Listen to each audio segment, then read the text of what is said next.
Atenção na faixa de validação de cada método chuva-vazão. Então, o método chuva-vazão vai ser um método que vai transformar a nossa chuva de projeto em escoamento superficial direto, tá? O que interessa para nós vai ser o escoamento, porque a gente vai dimensionar boca de lobo, sarjeta, rede de drenagem, lead, reservatório. E esses dispositivos eles vão receber o quê? A água, né, que vem do escoamento superficial direto.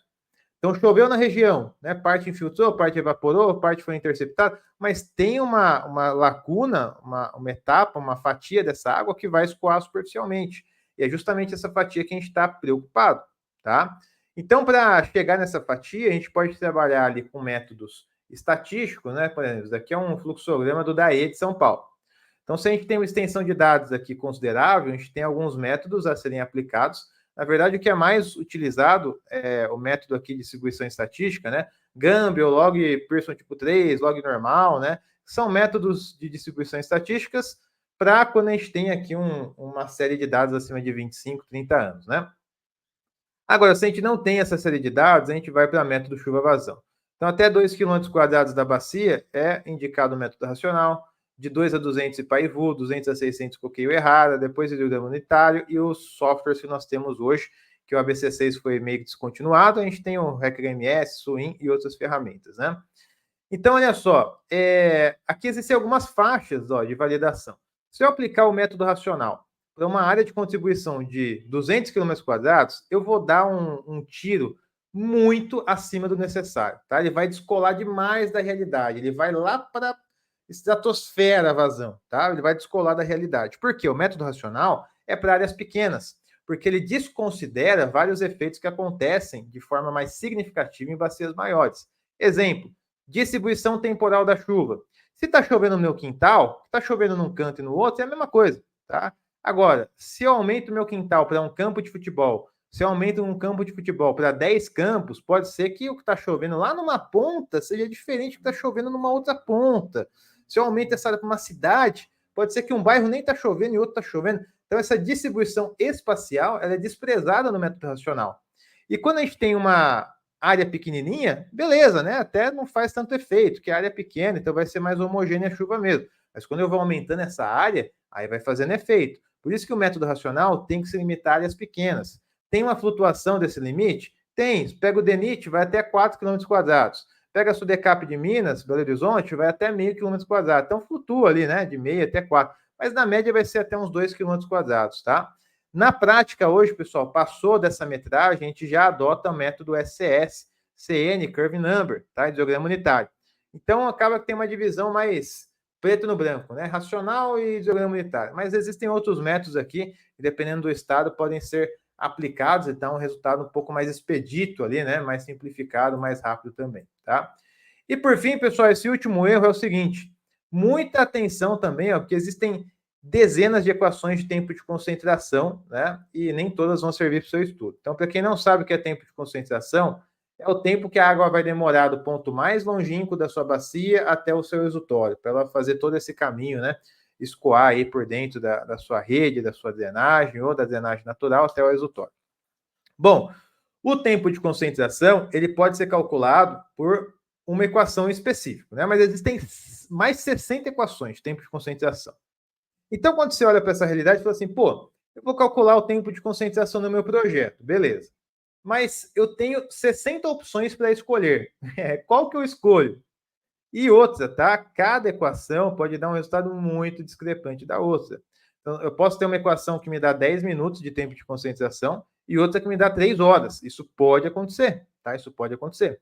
Então, dentro desse cenário com tantas opções, né? Como que a gente vai escolher a melhor equação? E aqui está o grande erro. Muitas vezes a gente pega uma equação só, pega Kirchhoff, eu pego uma outra equação, cinemática, pega uma equação só e usa, né, para todos os casos possíveis e imagináveis. Tá? Pega uma equação só e replica para tudo. Trabalho 30 anos na drenagem, então pega uma equação só e, nossa, repliquei para tudo. Isso daqui, pessoal, tá errado. Por quê?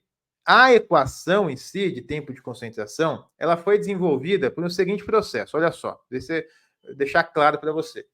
Tem uma equação lá, Kirchhoff, por exemplo, tá? Como foi desenvolvida? Tem um pesquisador que pegou os dados de diversas bacias, diversas chuvas da região, estudou, né, equalizou tudo isso e chegou no resultado que é a equação dele, tá? Só que esse estudo dele contempla, por exemplo, bacias de área de contribuição, sei lá, de 2 até 6 km quadrados, tá? Na média ali, tá? Bacias que têm declividade de 1 até 2%, bacias urbanas, tá? Então imagine esse cenário, tá? Essa validação do estudo dele, ok? Área urbana, bacia pequena, declividade pequena, beleza? Agora, o meu estudo, o meu projeto, tá? Que eu vou fazer, por exemplo, é uma área rural, não é urbana. Tá? A dele era urbana, né? A minha é rural. As minhas bacias, elas são com alta declividade, de 5% a mais. A dele era 1,2. Tá?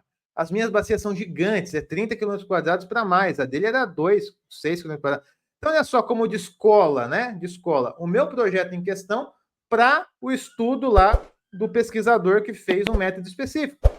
Então, é óbvio, se eu pegar aquela equação, né, e aplicar ela fora de uma faixa de validação, fora do guarda-chuva dela, numa aplicação muito diferente, o resultado vai dar muito diferente também da realidade. Tá? Então, o que a gente tem que fazer na prática, pessoal? Primeiro, conhecer as equações de tempo de concentração. Passo 2, conhecer a faixa de validação dessas equações.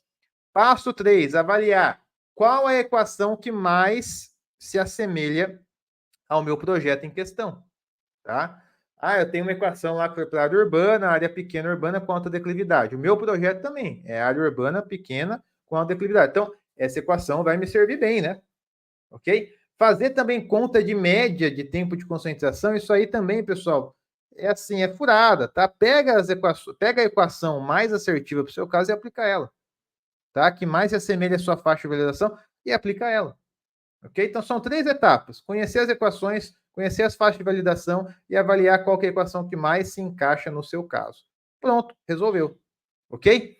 Então, existe um trabalho do Silveira, né? Que, inclusive, a gente tem na nossa plataforma também o PDF, e lá é um trabalho bem bacana. Depois você joga no Google aí, ó, tempo de concentração Silveira. Você vai ver um trabalho, umas 20 páginas ali, que ele fez um trabalho bem bacana de levantamento de faixa de validação. Esse print aqui é do trabalho dele, né? Então, dá uma orientação bem grande aí para vocês.